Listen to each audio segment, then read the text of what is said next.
Have you ever sat across from someone and wondered what they were thinking?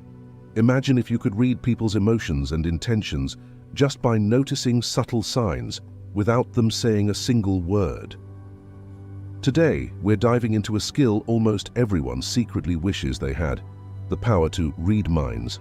Now don't worry, this isn't about supernatural powers or magic. When we say read minds, we're talking about something grounded in science and psychology. It's the ability to understand people so deeply that you can almost sense what's going on beneath the surface, even when they're saying very little. Think about it. How often have you wished you could know what someone was feeling or thinking? Maybe a friend seemed off, but you couldn't quite put your finger on why. Or maybe you were in a job interview and you wanted to know if you were making a good impression. Imagine being able to pick up on these silent clues with ease. That's the power of mind reading. In this video, we're going to explore how you can start tuning into these hidden messages. It's not magic. It's a combination of psychology, body language reading, empathy, and mindfulness. These are powerful skills that, with practice, can help you connect with others on a deeper level. Whether you want to understand friends and family better, improve your relationships, or feel more confident in social settings, these techniques can give you an edge in almost any interaction. When we interact with others, we're constantly giving off subtle cues, maybe through a slight change in tone, a glance, a shift in posture, or even a pause between words. These small details reveal more than we realize and more than words often convey. Developing the skill to pick up on these cues requires careful observation, empathy, and consistent practice. But it's a skill that anyone can master. You're likely already picking up on some cues without even realizing it. All it takes is awareness to bring these abilities to the next level. Throughout this video, we'll cover 4 powerful techniques to help you get started on this journey of mind reading. 1. Body language fundamentals. This is about recognizing the physical cues people give off without realizing it. We'll cover everything from posture to facial expressions and how these small movements can reveal what someone is truly feeling. 2. The art of listening beyond words. Listening is more than hearing someone's words. We'll discuss how to tune into emotions and intentions by noticing tone, pauses, and even the rhythm of speech. 3. Empathy and intuition as mind reading. Tools. Empathy is a powerful tool for understanding others. Here you'll learn how to use empathy to recognize emotions and pick up on subtle feelings. 4. The role of mindfulness in reading people. Finally, we'll explore how staying present and mindful can make you more attuned to others' hidden cues, like shifts in mood or energy. Mastering these skills can transform your relationships and interactions. Imagine being able to tell when a friend is holding something back, even if they're smiling and saying everything is fine. Or picture knowing when a colleague is truly excited about a project, even if they're being reserved. This isn't about manipulation. It's about connecting on a deeper, more authentic level with the people around you. It's a way to bring more empathy, understanding, and awareness into your life, and to become someone that others feel truly gets them. So let's begin with the first aspect of mind reading, understanding body language. Even without words, our bodies are always speaking. Sometimes these non-verbal cues speak louder than anything we say. Once you know what to look for, you'll be amazed at how much you can understand about someone from just a single gesture. One of the most powerful ways to read minds is through body language. Think about it. Our bodies often reveal what we're feeling, even if we're trying to hide it. It could be a glance, a subtle shift in posture, or even the way someone stands. These non-verbal cues can say so much, often louder than words. Once you start noticing these signs, understanding people feels like a whole new skill that anyone can learn. Let's start with some foundational body language cues, movements and gestures that people often do unconsciously, and what these might mean. So let's start with eye contact. You've probably heard the saying that the eyes are the windows to the soul. There's a lot of truth to that. Eye contact, or the lack of it, can tell you a ton. When someone holds eye contact, for example, it often means they're engaged and interested in the conversation. But if they're staring a little too intensely, it could be their way of trying to assert dominance, almost as if they're challenging you. On the other hand, if someone keeps breaking eye contact or looking down, it might mean they're feeling anxious, uncomfortable, or even insecure. Something as simple as how often a person blinks can reveal stress or nervousness, especially if they suddenly start blinking more during a conversation. Blinking is one of those subtle cues that our bodies do involuntarily. It's fascinating when you notice it. Now think about posture. How someone stands or sits can say a lot about their confidence or even their mood at that moment. When someone's shoulders are relaxed, with an open, upright stance, they're usually feeling comfortable or confident. But if they're sitting with their arms crossed or their body angled away from you, it can mean they're feeling defensive or maybe even uninterested in the conversation. Even something as simple as leaning in or away from you can say a lot. Leaning in often shows engagement, while leaning back might indicate they're unsure or maybe not entirely invested in what's being discussed. Then there's hand gestures. These are like little amplifiers of emotion. If you see someone speaking with open palms facing up, it's usually a gesture of openness or honesty, like they're not hiding anything. But when people start fidgeting or touching their face or hair, it can be a sign of nervousness, uncertainty, or sometimes even a little bit of discomfort. Now let's get into facial expressions, specifically micro-expressions. Micro-expressions are those brief, involuntary facial expressions that flash across someone's face before they have a chance to control them. Even though they last only a fraction of a second, these expressions can reveal a lot. For example, when someone's truly happy, they get those little crow's feet wrinkles around their eyes, and their cheeks might raise a bit. If you're looking for a surprise, you'll often see someone's eyes widen quickly, and their eyebrows might lift just slightly. Disgust, on the other hand, is pretty obvious. It's usually shown with a scrunched up nose or maybe an upper lip that's pulled up, almost like they're smelling something bad. Recognizing these micro-expressions takes a little practice, but once you start seeing them, it's like discovering a whole new layer of communication. And let's not forget about smiles. Not all smiles are created equal. There's a big difference between a genuine smile and one that's just polite. A real smile, often called a Duchenne smile, engages both the mouth and the eyes. You'll see those little wrinkles around the eyes, and that's when you know the happiness is genuine.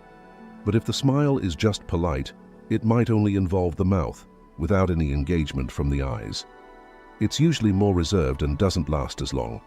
The eyebrows are also surprisingly expressive. Raised eyebrows can show surprise, curiosity, or sometimes even skepticism, depending on the context. But when someone furrows their brows, it usually means they're concentrating, concerned, or maybe a little frustrated. Now let's talk about mirroring. Have you ever noticed that when people are engaged in a conversation, they start copying each other's gestures, posture, or even speech rhythm? This is called mirroring, and it's a natural sign of connection. When people feel comfortable with each other, they unconsciously start to mirror each other's movements. It's almost like their bodies are saying, "I get you, we're in sync." When you see someone subtly copying your movements, it's often a sign they're interested and feel comfortable around you. If you cross your legs and they cross theirs shortly after, or if you lean forward and they do the same, it's a good indication of mutual engagement. Sometimes people even start to match each other's tone, pace, or volume in conversation. It's amazing how these small synchronizations can build rapport without a single word about it. Mirroring can also be used intentionally if you're looking to build a connection with someone. By subtly matching the other person's posture or gestures, you can create a subconscious feeling of connection. Just remember, the key is subtlety. If you overdo it, it can come off as forced or even a little strange, which can have the opposite effect. And here's something interesting. If someone suddenly breaks mirroring or changes their body language dramatically, say they pull back or cross their arms when they were open a moment ago, it could signal a shift in their feelings, maybe even discomfort or disagreement. Watching these changes gives you a real-time sense of how the conversation is going, often without them having to say a word. All right, we've talked about body language, but another crucial part of mind reading is listening, not just hearing words, but tuning into the emotions and intentions behind them. Deep listening is one of the most overlooked skills when it comes to understanding people. Sometimes the words themselves only scratch the surface of what someone's trying to communicate. To get the full picture, You need to go beyond words and listen to everything around them. Let's explore what it means to truly listen and how paying attention to details like tone, pauses, and even silence can reveal things that words alone can't. First up, let's talk about active listening. This might sound straightforward, but you'd be surprised how many people don't listen with full focus. When you're truly listening, you're not just waiting for your turn to speak. You're fully present, absorbing what the other person is saying without jumping in with your thoughts or solutions. It's about being there with them in that moment. One way to practice active listening is by reflecting on what the other person has said. This doesn't mean you repeat every word, but rather summarize or rephrase their main points. For example, if someone is sharing a problem they're facing, you might say, "So it sounds like you're feeling frustrated because..." This not only shows them that you're listening, but it also helps you clarify any misunderstandings. Silence can be incredibly powerful in a conversation. Often when there's a pause, we feel the need to fill it, but sometimes it's better to leave it there. Pauses give the other person a chance to gather their thoughts or share something deeper. Moments of silence often encourage people to open up more than they would otherwise. Try this in your conversations. When someone pauses or hesitates, don't jump in right away. Let the silence sit. You might be surprised by what they share next, as that pause gives them space to express more openly. Listening isn't just about words, it's also about tone. The way something is said can completely change its meaning. Take, for instance, the phrase, "I'm fine." Depending on the tone, it can mean they're genuinely fine, or it can mean they're anything but fine. Pay attention to variations in pitch, volume, and even pace. If someone's speaking in a lower tone than usual, they might be feeling down or introspective. If their voice is raised and quick, it could mean they're excited or maybe anxious. When listening, tune in to these emotional tones. They often reveal what's going on beneath the surface, and if you sense a disconnect between what's being said and how it's being said, that's often a sign that there's something more beneath the words. Asking questions is a big part of listening, but the type of question matters. Instead of jumping in with closed questions that lead to yes or no answers, try open-ended questions that encourage the person to share more. Instead of asking, "Are you okay?" you might ask, "What's on your mind?" Open-ended questions allow for richer, more honest responses. Another powerful approach is asking clarifying questions. This means gently digging deeper into something they said. For instance, if someone mentions they're feeling overwhelmed, you could ask, "What part of this situation feels the most challenging?" Or, "How does this usually affect you?" These questions show genuine curiosity and help the person feel heard, often leading them to open up even more. One of the hardest parts of deep listening is holding back judgment. Sometimes, when people share something challenging or personal, our instinct is to judge or offer solutions right away. But to understand someone fully, it's essential to listen with an open mind. Practicing non-judgmental listening allows people to feel safe enough to open up without fear of being criticized. To do this, try focusing on their emotions and experiences rather than forming opinions. Instead of thinking about how you'd react or what advice you'd give, try to place yourself in their shoes. This creates a supportive space where the person feels truly understood, which is incredibly valuable in any conversation. Now here's a subtle but powerful point: knowing when to listen and when to speak. Sometimes people don't need advice or even a response. They just need someone to be there, listening. It's easy to think that we're helping by offering solutions, but often the best support we can give is simply being present and validating their feelings. If you're not sure what's needed, you can even ask, "Would it help if I just listen, or would you like some feedback?" This simple question respects their needs and allows them to guide the conversation, which helps them feel understood and supported. Listening beyond words can completely change how you understand people. It's more than just hearing. It's picking up on the subtle cues in tone, the emotions behind pauses, and the openness created by thoughtful, non-judgmental questions. When you practice this level of listening, you're not just hearing what's being said, you're understanding the meaning behind it. Remember, conversations aren't just about exchanging words, they're opportunities to connect on a deeper level, to show that you're there for someone in a way that truly matters. So next time you're in a conversation, try tuning into these hidden aspects of listening. You might be surprised by how much more you understand and how much more meaningful your connections become. Up until now, we've covered body language and listening, two powerful ways to understand people better. But there's another essential skill for mind reading, and that's empathy. Empathy allows us to feel what others are feeling, to see things from their perspective, and as a result to understand their emotions on a deeper level. And from empathy comes intuition, an almost instinctual way of sensing what someone is going through without them needing to say it. When we practice empathy, we're essentially tuning into another person's emotional world. This isn't about guessing thoughts, but rather about opening ourselves to the unspoken emotions behind someone's actions or words. It's about feeling with them, not just for them. Let's explore how practicing empathy and building intuition can transform how you understand others. Empathy starts with one simple principle: putting yourself in someone else's shoes. Imagine you're going through what they're going through, feeling what they're feeling. For example, if a friend is visibly stressed about an upcoming presentation, empathy means thinking about how you'd feel in that situation. It's not about what you think of their stress or whether you think they should be stressed, but about connecting with the emotions they're experiencing. One way to practice empathy is by recognizing shared experiences. Let's say your friend just moved to a new city and feels overwhelmed. Even if you haven't moved recently, you can recall a time when you felt out of place or uncomfortable in a new situation.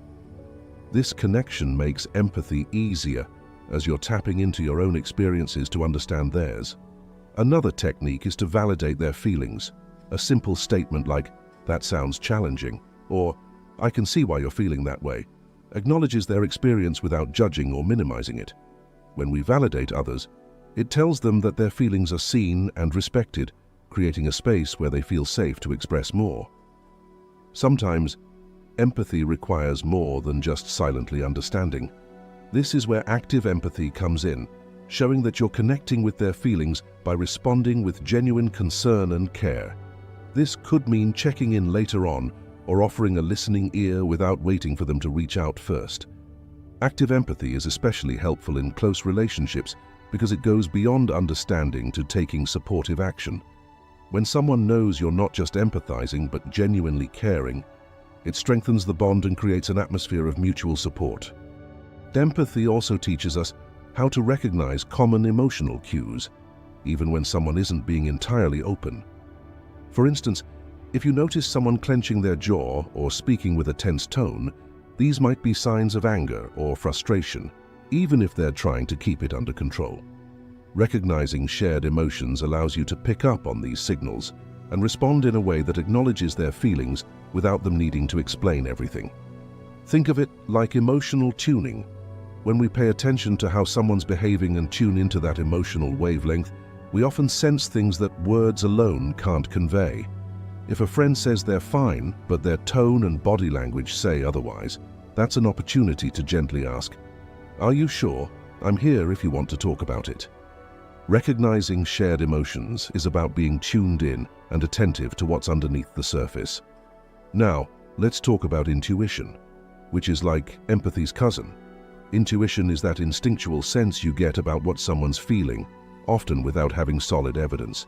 It's when you just know something feels off, or when you can sense that a friend is struggling even before they say a word.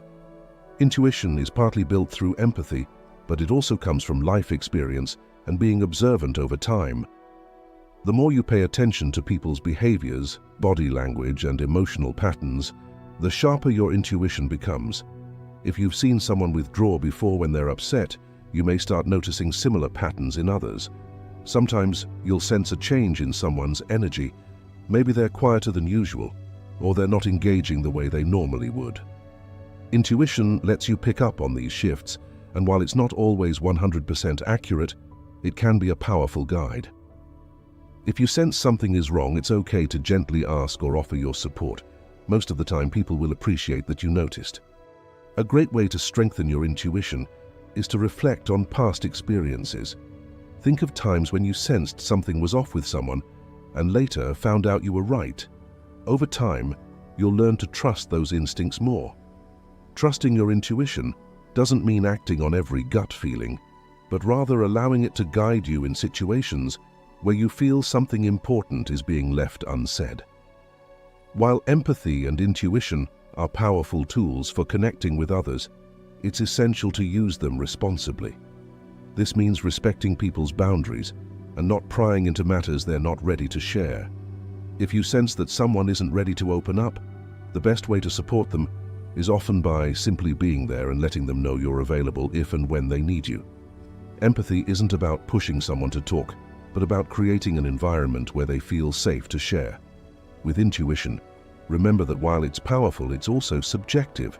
So avoid making assumptions and, whenever possible, let people express their feelings on their terms. Empathy and intuition are often what make us feel truly understood, and they're tools that everyone can develop. By practicing empathy, we connect with others on a deeper level, sharing their experiences and emotions. Through intuition, we pick up on the subtleties that words often miss. Together, empathy and intuition are the heart of mind reading, not because they reveal someone's exact thoughts, but because they allow us to feel alongside them. With these skills, you're not just learning to read people, you're learning to understand them in a way that brings you closer, building trust and strengthening relationships. So, the next time you're with someone, try leaning into empathy. Imagine yourself in their position, tune into the energy they're bringing into the room, and pay attention to any subtle signals they're sending out. You might be surprised by just how much more you pick up, even without them saying a word. Now that we've covered body language, listening, empathy, and intuition, let's dive into the concept of mindfulness. Practicing mindfulness means staying present and aware in the moment, and it's an incredible tool for understanding others. Often we're so caught up in our thoughts and emotions that we miss the subtle signals people are giving us. Mindfulness helps us tune in more clearly, noticing small shifts in behavior, energy, and expression that might otherwise pass us by. When you're mindful, you're fully present with the other person, not distracted by your thoughts or worries. This presence allows you to pick up on subtle cues, like a slight hesitation, a change in tone, or a flicker of discomfort in their expression. Mindfulness enhances your perception, making it possible to read people in a more genuine, accurate way. One of the most powerful ways to use mindfulness is to stay fully present in conversations. Often we're only half listening because our minds are busy thinking about what to say next, or we're distracted by other things going on around us. Mindfulness, though, is all about letting go of those distractions and bringing your full attention to the moment. Here's a simple technique to try. Before a conversation begins, take a few deep breaths to ground yourself. Focus on the other person as they speak and resist the urge to think about your response right away. Just listen, fully absorbing what they're saying. When you give your full attention to someone, they can feel it. It makes the conversation feel more authentic, and they're more likely to open up and trust you. Mindfulness is also about not getting lost in your own emotions or judgments. If the person says something that triggers you, try to observe that reaction without letting it take over. Let the feeling pass and stay focused on what they're communicating. This way, you're less likely to misunderstand or project your feelings onto them. Mindfulness allows you to notice subtle shifts in behavior that might signal something important. For example, if someone's tone suddenly becomes softer or they seem to pull back physically, these could be signs of discomfort or uncertainty. Being mindful in these moments helps you pick up on these changes without overthinking or making assumptions. You're simply observing what's happening in real time. When you notice a change like this, it can be an opportunity to respond with empathy. You might gently ask, "Is everything okay?" or offer them a way out if they seem uncomfortable. Mindful observation means you're staying tuned into their state of mind, not to judge but to be supportive. Another example could be if you're in a group setting and one person suddenly becomes quiet. If you're mindful, you might pick up on this subtle shift, maybe noticing that they're withdrawing or feeling left out. By tuning into these small changes, you can take steps to bring them back into the conversation, showing that you genuinely care. A big part of mindfulness is learning to observe without reacting right away. Non-reactive observation is a powerful way to read people because it lets you take in all the information before making any assumptions. For example, If someone makes a comment that seems critical or harsh, a reactive response might be to defend yourself or counter their point. But with mindful observation, you let the comment sit, giving yourself a moment to consider what might be motivating it. Sometimes people say things they don't fully mean or act out of their stress or frustration. When you're non-reactive, you allow them space, which can sometimes lead to them clarifying or softening their stance. This approach can also help de-escalate conflicts, as you're not immediately reacting, but rather observing and understanding the full context. To practice non-reactive observation, try taking a pause whenever you feel an emotional response starting to build. A simple deep breath can make all the difference, giving you a chance to process what you're seeing and hearing before you respond. This pause often gives you a clearer, more balanced perspective, which helps you read situations with less bias. When you're fully present and mindful in conversations, people naturally feel more comfortable around you. Mindfulness creates a space where others feel heard and understood, which is the foundation for trust. This presence often encourages people to share more openly, because they sense that you're genuinely interested and supportive, not distracted or judgmental. Imagine you're talking with a friend who's going through a tough time. By practicing mindfulness, you're able to pick up on small cues in their body language and tone, showing them that you're fully tuned in to what they're sharing. This presence alone can be incredibly comforting, often more impactful than any advice you might give. Mindfulness helps you connect with people in a way that's calm and accepting, which in turn makes them feel safe and valued. This connection goes a long way in building stronger, more meaningful relationships. Here are a few mindfulness exercises to help you become more aware in conversations and better at reading people's subtle cues. 1. Body scan before interactions. Before entering a conversation, take a quick moment to scan your body and notice any tension or emotions you're carrying. Releasing these distractions will help you be more present with the other person. 2. Breathing and listening. Practice focusing on your breath during conversations. This doesn't mean ignoring the person, but simply anchoring your awareness in the present.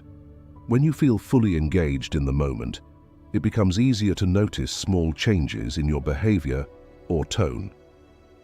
3. Mindful reflection. After a conversation, take a few minutes to reflect on any subtle cues you noticed. Consider how the person's tone, body language, and choice of words made you feel, and whether those feelings might reveal something about their mind. 4. Empathy. Whenever you sense someone might be feeling something they're not saying outright, take a moment to imagine yourself in their situation. This empathetic approach helps you connect more deeply with what they might be experiencing.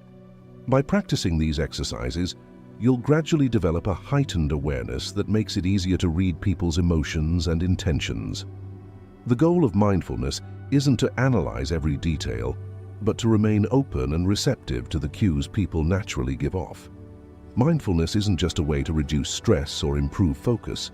It's a key tool in understanding others. When we're present and aware, we naturally pick up on details that help us read the emotions, needs, and intentions of those around us.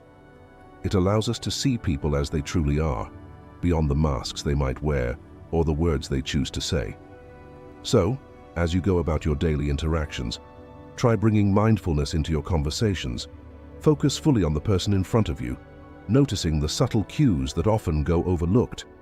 Over time, you'll find that this mindful approach not only improves your ability to read people, but also deepens your connections with them in a way that feels natural and meaningful. So, we've covered some powerful techniques to understand people better, from body language and listening to empathy and mindfulness. But with any skill that involves understanding others deeply, it's crucial to use these abilities ethically. Mind reading, as we've been calling it, is less about decoding someone's private thoughts and more about building meaningful connections. This means respecting boundaries, using empathy to support others, and ensuring that these skills are used to benefit, not manipulate. Let's look at a few guidelines on how to use these skills responsibly and how to create trust rather than crossing boundaries. Respect is at the heart of ethical people reading. When we understand others, it's easy to feel like we have insight into their lives. But it's essential to remember that no matter how much we sense, everyone has the right to privacy and emotional space. If you notice a friend or colleague is struggling, but they're not ready to share, respect their choice. You can offer your support or let them know you're there if they want to talk, but avoid pressing them for details.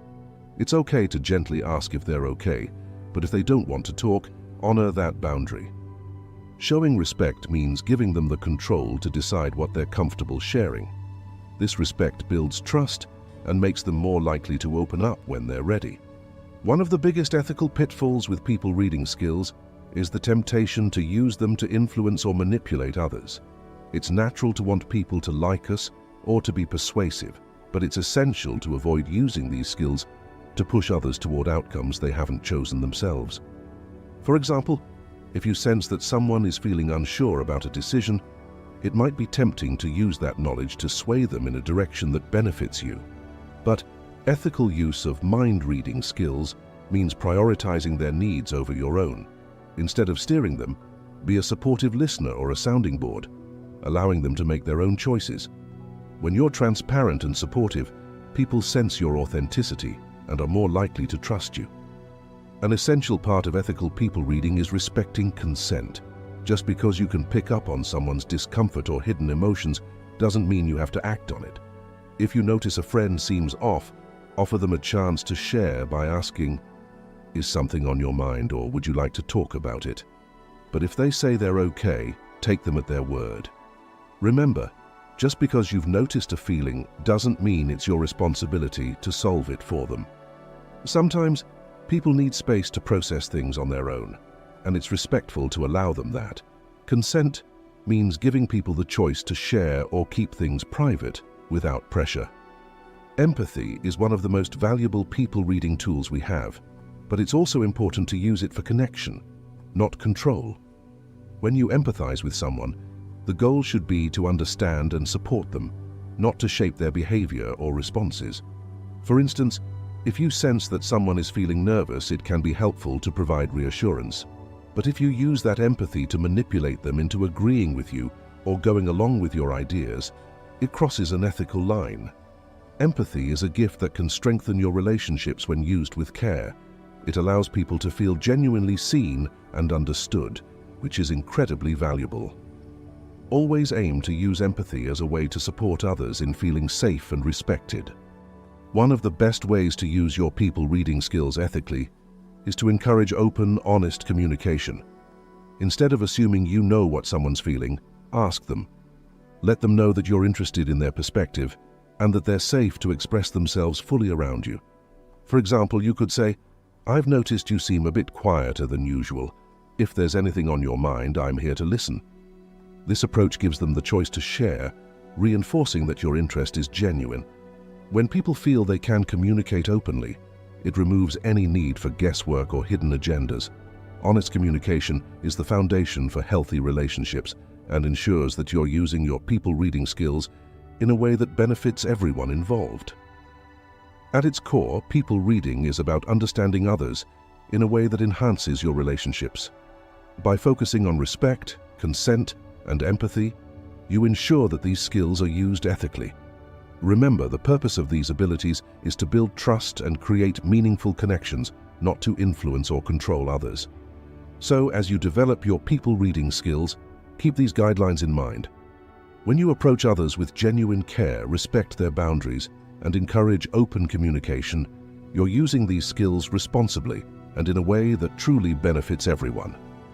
Throughout this video, we've explored the art of mind reading, not in a supernatural sense, but as a way to understand people more deeply. From body language and listening techniques to empathy, intuition, and mindfulness, you now have several powerful tools to enhance your awareness of others. When we pay close attention, we can learn so much about someone's emotional state, their intentions, and even their unspoken needs. Let's quickly recap what we've covered. 1. Body language fundamentals. We explored how posture, eye contact, facial expressions, and mirroring can reveal a lot about what someone's feeling. 2. The art of listening beyond words. Listening actively, tuning into tone, and observing pauses allows us to hear more than just words. 3. Empathy and intuition. By stepping into another person's shoes and trusting our instincts, we can connect with their emotions on a deeper level. 4. Mindfulness in social situations. Staying present helps us notice subtle shifts in behavior and mood, creating a sense of calm understanding. 5. Ethical use of people-reading skills. We discussed the importance of using these skills with respect, focusing on connection and support rather than control. Now that you've got a solid foundation, here are a few practical tips to start integrating these people-reading skills into your daily life. 1. Observe without judging. Next time you're in a conversation, focus on observing the other person's non-verbal cues without jumping to conclusions. Practice simply noticing and reflecting on what they might be feeling. 2. Practice deep listening. Try active listening by giving the other person your full attention, reflecting back their words, and avoiding interruptions. You'll be surprised by how much more you pick up. 3. Be present. Before you enter a conversation, take a moment to ground yourself. Let go of distractions and focus on being fully present. This helps you notice the smaller, subtle shifts that often reveal true emotions. 4. Check your intentions. Each time you use these skills, ask yourself if you're coming from a place of genuine care and connection. This ensures you're using these insights ethically and building trust with those around you. People reading isn't just about becoming more perceptive, it's about building stronger, more authentic relationships. When you use these skills with empathy and respect, you're not only helping others feel understood, but you're also bringing more honesty and connection into your life. Imagine how these skills can help you support friends during tough times, make meaningful connections at work, or simply feel more in tune with the people around you. Understanding others is a skill that makes a real difference in the quality of our relationships. It helps us see beyond words and connect on a human level. As you practice these techniques, remember that the goal isn't to uncover secrets, but to appreciate each person's unique experience and provide a safe, supportive space for them to be themselves. If you're excited to start using these skills, let me know in the comments which technique you're going to try first. Don't forget to like this video if you found it helpful and subscribe for more insights on understanding yourself and others. And of course, feel free to share this video with friends who might want to develop their people reading skills too. Together we can build a more understanding and connected world. Thanks for watching, and remember, every interaction is a chance to practice empathy, presence, and respect. Here's to understanding others and ourselves a little better each day.